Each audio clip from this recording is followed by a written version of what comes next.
UP board class 12 के प्यारे विद्यार्थियों, स्वागत है रिस्पॉन्सिव क्लासेस में।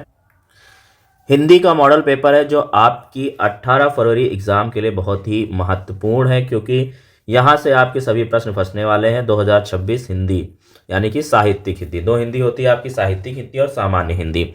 तो आर्ट साइड वालों के लिए साहित्यिक हिंदी होती है। साहित्यिक हिंदी में थोड़ा सा पेपर अलग होता है। तो यहाँ पे हम साहित्यिक हिंदी को लेकर आए हैं और आपको मैं बताऊंगा इस पेपर का पूरा एनालिसिस, और इससे आपके एग्जाम में प्रश्न जरूर फंसेंगे। समय आपको बच्चों मिलेगा 3 घंटा 15 मिनट। 15 मिनट में सिर्फ आपको पेपर को पढ़ना है, ठीक है। अच्छे से सारे प्रश्न पढ़ेंगे।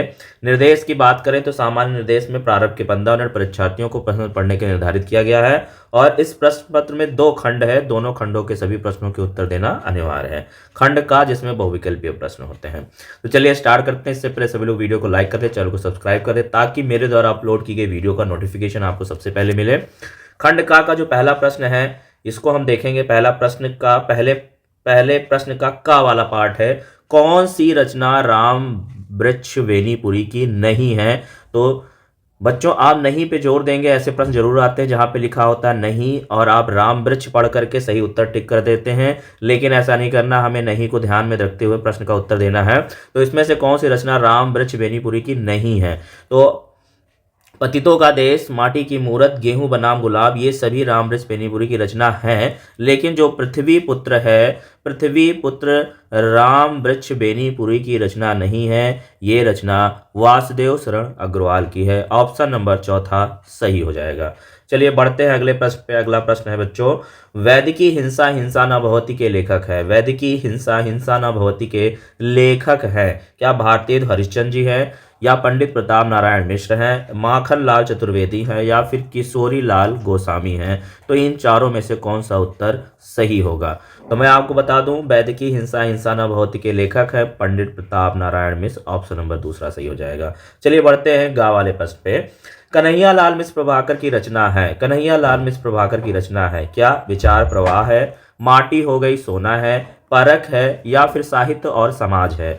तो बच्चों इस प्रश्न का सही उत्तर हो जाएगा परख। ये तीसरा नंबर है, परख सही हो जाएगा। चलिए घा वाला प्रश्न देखते हैं। निम्नलिखित में से आचार्य रामचंद्र शुक्ल द्वारा लिखित निबंध है। तो निम्नलिखित में से आचार्य रामचंद्र शुक्ल द्वारा लिखित निबंध है क्या। पहला है तुम चंदन हम पानी है, या फिर राष्ट्र का स्वरूप है, अशोक के फूल है, या कविता क्या है। तो इन चारों में सही उत्तर हो जाएगा आपका कविता क्या है। ये आचार्य रामचंद्र शुक्ल द्वारा लिखित निबंध है। चलिए अंग वाला प्रश्न देखते हैं। हिंदी में प्रथम डायरी के लेखक हैं। हिंदी में प्रथम डायरी के लेखक हैं क्या। इलाज चंद्र जोशी है, धीरेन्द्र शर्मा है, नरदेव शास्त्री, वेद तीर्थ है, या फिर मोहन राकेश है। तो इस प्रश्न का सही उत्तर हो जाएगा, हिंदी में प्रथम डायरी के लेखक हैं नरदेव शास्त्री। दूसरे का प्रश्न देखेंगे। खड़ी बोली का प्रथम महाकाव्य है क्या। कामायनी है, क्या प्रिय प्रवास है, या फिर राम की शक्ति पूजा है, या फिर साकेत है। तो इस प्रश्न का सही उत्तर होगा प्रिय प्रवास। खड़ी बोली का प्रथम महाकाव्य है प्रिय प्रवास। खा वाला प्रश्न देखेंगे। छायावाद की समय सीमा है। छायावाद की समय सीमा है तो इसमें से 1918 से 1936 ईस्वी तक छायावाद की समय सीमा मानी जाती है। सच्चिदानंद हीरानारायण वात्स्यायन अज्ञे की रचना है। तो क्या आंगन के पार द्वार है, कुरुक्षेत्र है, अपरा है, या फिर झंकार है। तो बिल्कुल सच्चिदानंद हीरानारायण वात्स्यायन अज्ञे की रचना है अपरा। ऑप्शन नंबर तीसरा सही हो जाएगा। कीर्ति लता के रचनाकार हैं क्या। जगनिक है, विद्यापति है, दलपति है, या फिर सारंगधर है। तो बिल्कुल कीर्ति लता के रचनाकार है विद्यापति। ऑप्शन नंबर दूसरा सही हो जाएगा। हिरोशिमा कविता के रचनाकार हैं क्या। रामधारी सिंह दिनकर है, अज्ञेय है, महादेवी वर्मा है, या फिर माखनलाल चतुर्वेदी हैं। तो बिल्कुल हिरोशिमा कविता के रचनाकार हैं अज्ञेय। ऑप्शन नंबर दूसरा सही हो जाएगा। चलिए तीसरा प्रश्न हमारा गद्यांश आता है। यहाँ पे बच्चों आपको 2 गद्यांश मिलेंगे। कोई एक गद्यांश जो आपको अच्छे से आता है उसको चूज करके प्रश्नों के उत्तर देंगे। इस गद्यांश में 5 प्रश्न दिए होंगे। 5 प्रश्न, सभी प्रश्न 2 नंबर के होंगे। 5 गुणे 10 यानी आपको 10 नंबर यहाँ से मिलने वाला है। तो चलिए पहला गद्यांश पढ़ते हैं और सभी प्रश्नों के उत्तर दिया जा रहा है। तो गद्यांश की स्टार्टिंग है। पुरुषार्थ वह है जो पुरुष को सप्रयास रखे, साथ ही संयुक्त भी रखे। यह जो सहयोग है सच में पुरुष और भाग्य का ही है। पुरुष अपने अहम से वियुक्त होता है तभी भाग्य से संयुक्त होता है। लोग जब पुरुषार्थ को भाग्य से अलग और विपरीत करते हैं तो कहना चाहिए कि वे पुरुषार्थ को ही उसके अर्थ से विलग और विमुख कर देते हैं। पुरुष का अर्थ क्या पशु का ही अर्थ है। बल विक्रम तो पशु में ज़्यादा होता है, दौड़ धूप निश्चय ही पशु अधिक करता है। लेकिन यदि पुरुषार्थ पशु चेष्टा के अर्थ से कुछ भिन्न और श्रेष्ठ है तो इस अर्थ में कि वह केवल हाथ पैर चलाना नहीं है, न क्रिया का वेग और कौशल है, बल्कि वह स्नेह और सहयोग की भावना है। तो ऊपर दिए गए गद्यांश के आधार पर आपको प्रश्न देना है। पहला प्रश्न है, प्रस्तुत गद्यांश के पाठ और लेखक का नाम है। गद्यांश पढ़कर आपको पाठ का नाम पता करना है और आपको सभी पाठ के लेखक का नाम भी पता होना चाहिए। तो ऊपर दिया गया गद्यांश का जो पाठ है वो पाठ का नाम है भाग्य और पुरुषार्थ, जिसके लेखक है जैनेन्द्र कुमार। ये दो चीज लिखने पे आपको 2 नंबर यहाँ पे मिल जाएगा। फिर यहाँ पे बच्चों रेखांकित अंश की व्याख्या कीजिए। यहाँ पे आपको दिख रहा है, यहाँ से यहाँ तक जो रेखांकित अंश है इसको आपको एक्सप्लेन करना है। रेखांकित अंश में यह कहा गया है कि पुरुषार्थ केवल शारीरिक श्रम या क्रियाकलाप नहीं है। असली पुरुषार्थ वह है जिसमें मानवता का स्नेह और सहयोग की भावना शामिल है। जब व्यक्ति अपने अहंकार से दूर होकर दूसरों के साथ मिलकर कार्य करता है तब वह भाग्य के साथ जुड़ता है। इस विचार से यह स्पष्ट होता है कि पुरुषार्थ का वास्तविक अर्थ केवल शारीरिक मेहनत नहीं बल्कि यह मानवता और सामूहिकता का प्रतीक है। चलिए तीसरा प्रश्न देखेंगे, पुरुषार्थ किसे कहते हैं। पुरुषार्थ किसे कहते हैं? तो पुरुषार्थ उस प्रयत्न को कहते हैं जो व्यक्ति को सप्रयास यानी सचेतन रखे और साथ ही सहयोगी भी बनाए। यह भाग्य से जुड़ने का माध्यम है जब व्यक्ति अपने अहंकार को छोड़कर दूसरों के साथ मिलकर कार्य करता है। तो बिल्कुल इस प्रकार आपको यहाँ से 2 नंबर मिलेंगे। चौथा प्रश्न है, पुरुष और पशु में क्या अंतर है। तो पुरुष और पशु में मुख्य अंतर यह है कि पुरुष केवल शारीरिक बल और दौड़ धूप करने के बजाय स्नेह और सहयोग की भावना के साथ काम करता है, जबकि पशु केवल अपनी शारीरिक क्षमता पर निर्भर होता है। पुरुष अपने विचार, संवेदनाएं और संबंधों से जोड़ता है। पांचवा प्रश्न है, पुरुषार्थ किस प्रकार दिखाई देता है। तो पुरुषार्थ का प्रदर्शन स्नेह और सहयोग की भावना के माध्यम से होता है। जब व्यक्ति दूसरों की सहायता करता है, अपनी शक्ति का उपयोग समाज के हित में करता है, तब वह वास्तविक पुरुषार्थ का परिचय देता है। तो इस प्रकार आपको 2 नंबर मिल जाएंगे। इस प्रकार आपको 5 × 2 यानी 10 नंबर गद्यांश के पक्के हो जाएंगे। चलिए, अगर आपको ऊपर वाला प्रश्न नहीं आता था, ऊपर वाला गद्यांश नहीं आता तो आप दूसरा चूज कर सकते थे। ठीक है, दूसरा भी मैं आपको पढ़ के एक्सप्लेन कर दे रहा हूँ। मातृभूमि पर निवास करने वाला मनुष्य राष्ट्र का दूसरा अंग है। पृथ्वी हो और मनुष्य ना हो तो राष्ट्र की कल्पना असंभव है। पृथ्वी और जन दोनों की सम्मिलन से ही राष्ट्र का स्वरूप संपादित होता है। जन के कारण ही पृथ्वी मातृभूमि की संज्ञा प्राप्त करती है। पृथ्वी माता है और जन सच्चे अर्थों में पृथ्वी का पुत्र है।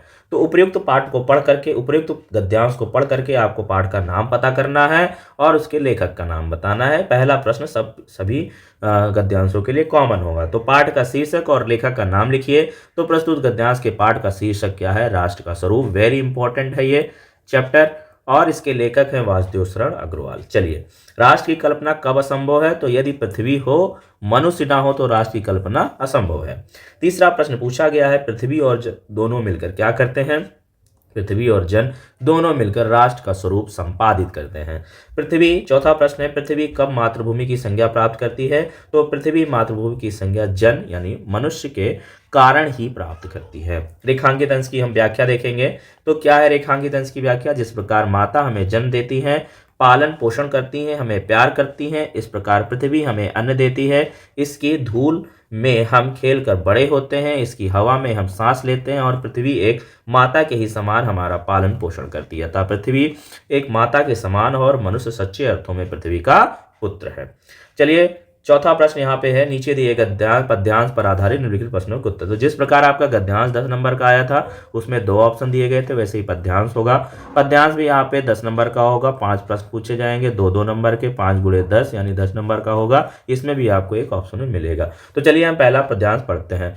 मुझे फूल मत मारो, मैं अबला बाला वियोगनी, कुछ तो दया विचारो, होकर मधु के मीत मदन पटु तुम कटु गरल नगारो, मुझे विकलता तुम्हें विफलता, ठहरो श्रम परिहारो, नहीं भोगनी यह मैं कोई, जो तुम जाल पसारो, बल हो तो सिंदूर बिंदु यह हर नेत्र निहारो, रूप दर्प कंदर्प तुम्हें तो मेरे पति परवारो, लो या मेरी चरण धूल उस राति के सिर पर धारो। ठीक है, तो ये आपको पद्यांश दिया गया। पद्यांश को पढ़ करके उपयुक्त पद्यांश के शीर्षक और कवि का नाम बताना है। तो बच्चों, इसके शीर्षक गीत से लिया गया है और कवि इसके हैं मैथिली शरण गुप्त। ठीक है, तो इस प्रकार आपको यहाँ 2 नंबर मिलेंगे।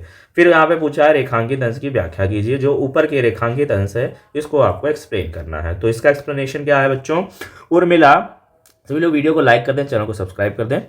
उर्मिला काम व्यथित होने पर कामदेव से प्रार्थना करते हुए कहती है कि हे कामदेव, तुम तो मुझे अपने पुष्प बाणों से घायल मत करो, क्योंकि एक तो मैं अबला हूँ, दूसरे युवती हूँ और तीसरे वियोगिनी हूँ, इसलिए मेरी इस दशा को देखकर मेरे ऊपर कुछ तो दया कीजिए। तीसरा प्रश्न, यहाँ से आपको 2 नंबर मिलेंगे बच्चों। वसंत का मित्र कौन है? तो वसंत का मित्र है, वसंत का मित्र कामदेव है। चलिए चौथा प्रश्न देखेंगे, उर्मिला ने शिव का तीसरा नेत्र किसे बताया है? तो उर्मिला ने अपने सिंदूर बिंदु को शिव का तीसरा नेत्र बताया है। यहाँ से भी आपको 2 नंबर मिल जाएंगे। फिर पांचवा है, उर्मिला ने अपने पति को किससे अधिक अधिक सुंदर बताया? तो उर्मिला ने अपने पति को कामदेव से अधिक सुंदर बताया है। यहाँ से 2 नंबर। इस प्रकार आपको 5 गुणे 2 10 नंबर गद्यांश से मिल जाएंगे। अगर आपको ऊपर वाला पद्यांश नहीं आता है तो आप दूसरा देख सकते हैं, जो अच्छे से आएगा वो एग्जाम में करना है। भेजे मन भावन के ऊधो के आवन की, सुधि ब्रज गावन में पावन जबे लगी, कहे रत्नाकर ग्वालिनी की झोरी झोरी, दौरी दौरी नंदपोरी आवन आवन तबे लगी, उछकी उछकी पद कंजन के पंजन पे पेख पेख पाती छाती छोहिनी छबे लगी, हमको लिख्यो है कहा, हमको लिख्यो है कहा, हमको लिख्यो है कहा, कहन सबे लगी। ठीक है, तो ऊपरी पद्यांश के पाठ और कवि का नाम बताना है बच्चों। तो पाठ का नाम है उदो प्रसंग और कवि का नाम है जगन्नाथ दास रत्नाकर। चलिए रेखांकित अंश की व्याख्या कीजिए। तो रेखांकित अंश की व्याख्या जो है यहाँ पे है, ये करना है। उसके बाद तीसरा प्रश्न इसमें पूछा है, गोपियों के अत्यंत व्याकुल होने का कारण को स्पष्ट कीजिए। तो हाँ, कवि कहते हैं कि जब गोपियों को यह ज्ञात हुआ कि उद्धव उनके प्रिय श्री कृष्ण को कोई संदेश लेकर आए हैं, तो वे अपने प्रियतम का संदेश जानने के लिए अत्यंत व्याकुल होती हैं। ठीक है, चौथा प्रश्न पूछा है कि हम लिख्यों है कहाँ, कहन सबे लगी, इस पंक्ति को आपको स्पष्ट करना है। तो प्रस्तुत पंक्ति का आशय यह है कि सभी गोपियां अपने प्रियतम द्वारा भेजे गए। अच्छा, हाँ, तो हम लिखियो कहाँ कहें, इसका क्या अर्थ है कि प्रस्तुत पंक्तियों का आशय यह है कि सभी गोपियां अपने प्रियतम द्वारा भेजे गए संदेश को जानने हेतु उत्कंठित हो उठी हैं। वे सभी उद्धव से जानना चाहती हैं कि उनके प्रियतम में उनके लिए क्या क्या संदेश भेजे हैं। वे सभी अपने अपने संदेश को सुनने के लिए अत्यंत व्याकुल हो चुकी हैं। प्रस्तुत पद्यांश के अलंकार और सौंदर्य पर प्रकाश डालिए। तो झोरी झोरी, दौरी दौरी, उछकी उछकी, पेख पेख में पुनरुक्ति प्रकाश अलंकार है, और छाती छोहिनी छवे में अनुप्रास अलंकार है, कद कंजन में रूपक अलंकार है। तो इस पूरे पद्यांश में अलंकारों को बताना है, कहाँ कहाँ पे कौन से अलंकार यूज किए गए हैं। फिर देखिए यहाँ पे पांचवा प्रश्न आपको सबको पता होता है, यहाँ पे जीवन परिचय होता है और जीवन परिचय आपको बताना है।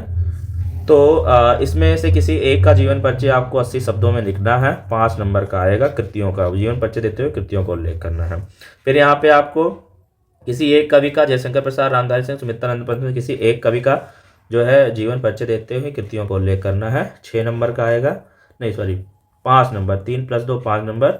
समय सीमा यहाँ पे 80 शब्द होगा। ठीक है, कहानी तत्वों के आधार पर पंचलाइट और लाठी कहानी आप लोग तैयार कर लीजिए। लाठी पंचलाइट है ना, बहादुर कहानी भी आती है। तो ये पूछा जाता है, इसका मैं आपको बता चुका हूँ, या मैं अलग से कहानी का वीडियो बना के दे दूंगा। ठीक है, बहादुर की कहानी के प्रमुख पात्र का चरित्र चित्रण कीजिए। फिर आपका खंड काव्य से प्रश्न आता है 5 नंबर का, जो भी आपके जिले में खंड काव्य चल रहा है, स्वपठित खंड काव्य, उसके आधार पर आपको प्रश्नों का उत्तर देना है। तो स्वपठित खंड काव्य के आधार पर निम्नलिखित प्रश्नों के एक प्रश्न का संचित, जो भी खंड काव्य आप पढ़ रहे हैं इसमें से आप प्रश्न का उत्तर चूज कर लेना। फिर बच्चों इसके बाद खंड का खत्म हो गया, खंड खा आ गया, जो कि आपके अनिवार्य संस्कृत से आता है। इसमें भी गद्यांश और पद्यांश आता है। ठीक है, तो निम्नलिखित संस्कृत गद्यांश का संदर्भ सही हिंदी में अनुवाद करना है। ठीक है, ये संस्कृत साहित्य से आदि कवि वाल्मीकि, महर्षि व्यासा, कवि कुलगुरु हुआ। ठीक है, तो ऊपर का जो गद्यांश है हमारी पाठ्यपुस्तक संस्कृत के संस्कृत भाषाया महत्व नामक पाठ से अवतरित है। इसका मैं अनुवाद पढ़ दे रहा हूँ। क्या है कि संस्कृत साहित्य के आदि कवि वाल्मीकि, महर्षि व्यास, कवि कुलगुरु कालिदास तथा अन्य कवि भास, भारवी, भवभूति आदि महाकवि अपने ग्रंथ रत्नों के द्वारा आज भी पाठकों के हृदय में विराजमान है। यह भाषा हमारे लिए माता के समान सम्माननीय तथा वंदनीय है, क्योंकि भारत माता की स्वतंत्रता, गौरव, अखंडता तथा सांस्कृतिक एकता संस्कृत के द्वारा ही सुरक्षित हो सकती है। यह संस्कृत भाषा समस्त भाषाओं में सबसे प्राचीन एवं श्रेष्ठ है। अतः ठीक ही कहा गया है, देववाणी सभी भाषाओं में मुख्य, मधुर एवं दिव्य है। ठीक है, अब चलिए, अगर आपको ऊपर वाला नहीं आता है अच्छे से तो आप नीचे वाला चूज कर सकते हैं। ठीक है, इसमें भी आपको ऑप्शन मिलता है। अतीत 7 नंबर का होएगा, 2 नंबर ये और 7 नंबर अनुवाद। ठीक है, तो ऊपर वाला जो गद्यांश है संस्कृत का गद्यांश, अतीते प्रथम कल्ये जना एकम भीरूपम सौभाग्य प्राप्तम। ठीक है, तो ये गद्यांश हमारी पाठ पुस्तक संस्कृत के जातक कथा पाठ के उलूक जातकम खंड से अवतरित है। अनुवाद क्या है कि प्राचीन काल में प्रथम युग के लोगों ने एक विद्वान और सौभाग्यशाली एवं सर्वगुण संपन्न पुरुष को राजा बनाया। चौपाइयों ने भी इकट्ठे होकर एक शेर को राजा बनाया। उसके बाद हिमालय प्रदेश में एक चट्टान पर एकत्र होकर पक्षीगणों ने कहा, मनुष्य में राजा जाना जाता है तथा चौपाइयों में भी, किंतु हमारे बीच कोई राजा नहीं है, बिना राजा के रहना उचित नहीं, हमें भी एक राजा के एक राजा को पद पर बिठाना चाहिए, ऐसा कहा। ठीक है, फिर यहाँ पे देखिए श्लोक आया हुआ, निम्नलिखित श्लोकों का हिंदी में संदर्भ सहित अनुवाद कीजिए। तो ये पहला श्लोक है। ठीक है, ये बताना है आपको, संदर्भ लिख के अनुवाद करना है। तो प्रस्तुत श्लोक हमारे पाठ्यपुस्तक संस्कृत के ऋतुवर्णन नामक पाठ से के वसंत खंड से उद्धृत है। ठीक है, ये वाला श्लोक, और इसका अनुवाद क्या है? लक्ष्मण, सुखद समीर वाला यह समय अति कामोद्दीपक है। सौरभ युक्त इस वसंत माह में वृक्ष फूल और फलों से युक्त हो रहे हैं। फिर अगर आपको ऊपर नहीं आता तो दूसरा आप चुन सकते हैं, भाषासु मुख्या मधुरा दिव्या गीर्वाण भारती तिस्या ही मधुरम काव्यम तस्मादति सुभाषितानि। प्रस्तुत लेख हमारे पाठ में संस्कृत के सुभाषित रत्नान नामक पाठ से अवतरित है। अनुवाद क्या है कि भाषाओं में देववाणी संस्कृत सर्वाधिक प्रधान है, मधुर और दिव्य है। निश्चय ही उसका काव्य साहित्य मधुर है तथा उससे काव्य से भी अधिक मधुर उसके सुभाषित यानी सुंदर वचन या सूक्तियां हैं। फिर देखें निम्नलिखित में से कितनी का संस्कृत कितनी, दो का संस्कृत में उत्तर दीजिए। सुर भारती केन नामनापि लोके प्रथिता अस्ति। तो सुर भारती संस्कृत नामनापि लोके प्रथिता अस्ति। कात्यायनी कस्य पत्नी आसीत्। तो कात्यायनी याज्ञवल्क्यस्य पत्नी आसीत्। हंस पोतिका कस्य दुहिता आसीत्। तो हंस पोतिका सुवर्ण राजहंसस्य दुहिता आसीत्। दयानंदस्य गुरु का आसीत्। तो विराजनंदा महर्षि दयानंदस्य गुरु आसीत्। पंचशीलम कीदृशा सिद्धांता। पंचशीलम शिष्टाचार विषय का सिद्धांता संति। श्रृंगार रस अथवा शांत रस की परिभाषा लेकर उसका उदाहरण दीजिए। तो जिस रस में प्रेम, सौंदर्य, आकर्षण, मिलन या विरह की भावना व्यक्त हो उसे श्रृंगार रस कहते हैं। यह रस काव्य का राजा माना जाता है। चांद सा मुखड़ा नयन कमल समान, देखते ही मन हर ले गई श्याम। ठीक है, तो यहाँ पे क्या है भाई? श्रृंगार रस है। श्रेष्ठ अलंकार अथवा अतिशयोक्त अलंकार की परिभाषा लेकर उदाहरण दीजिए। तो यहाँ पे अतिशयोक्त को मैंने बताया, जब किसी बात को बढ़ा चढ़ाकर वर्णन किया जाता है तो अतिशयोक्त अलंकार होता है। आंसू की नदी बहा दी। फिर दोहा छंद अथवा रोला छंद की परिभाषा, एक उदाहरण लिखिए, इसमें से एक ना एक आता ही 2 नंबर का, तो तैयार कर लीजिए, ये सब क्वेश्चन फिक्स होते हैं। फिर किसी एक पे निबंध, तो निबंध की वीडियो हम अलग से बनाएंगे जिसमें आपको 10 निबंध कराएंगे, 10 में से आपके सारे बच जाएंगे। गायिका का संधि विच्छेद होगा तो गाय प्लस अका होगा। रस्मते का संधि विच्छेद होगा तो रामः प्लस सेते। उच्चारणम में संधि है, व्यंजन संधि है। 2 का समास का नाम लिखिए। तो यथाशक्ति में अव्ययी भाव समास है। नील कमलम में कर्मधाराय समास है और चंद्रशेखरा में बहुव्रीहि समास है। फिर 13वां प्रश्न है, बैंक में खाता खोलने के लिए बैंक प्रबंधक को आवेदन पत्र लिखना है अथवा शहर में फैली संक्रामक बीमारी की तरफ जिलाधिकारी का ध्यान आकर्षित करने के लिए आवेदन पत्र या प्रार्थना पत्र लिखना है। ये प्रार्थना पत्र आपका 8 नंबर में आता है। ठीक है, तो दोनों में से किसी एक को चूज करना है। फिर निम्नलिखित में से किसी एक शब्द के धातु एवं प्रत्यय का योग स्पष्ट कीजिए। तो श्रीमान श्रीमती महत्व में धातु व प्रत्यय बताना है और यहाँ पे एक शब्द का प्रत्यय लिखिए, तो इसमें से प्रत्यय लिखना है। फिर रेखांकित पदों में किसी एक पद में प्रयुक्त विभक्तियों संबंधित नियम को उल्लेख कीजिए। तो इस प्रकार ये यहाँ पे आपको बताना है इसमें कौन सी विभक्ति और संबंधित नियम लगा हुआ है। तो आपका जो साहित्यिक हिंदी है, हिंदी का पेपर इसी प्रकार आने वाला है। इस प्रकार ही आपका पेपर फंसेगा। इसमें बहुत सारे प्रश्न आपके एग्जाम में फंस भी सकते हैं, रिपीटेड प्रश्न लिए गए हैं। मैं जितने भी यहाँ पे मॉडल पेपर करा रहा हूँ, सही मॉडल पेपर आप लोग देख लीजिए, पढ़ लीजिए। आपके पूरे 100 में से 100 प्रश्न, 100 के 100 नंबर के प्रश्न यहाँ पे फंस जाएंगे। वीडियो अच्छी लगी तो वीडियो को लाइक करिएगा। मिलते हैं नेक्स्ट वीडियो में, तब तक के लिए नमस्कार।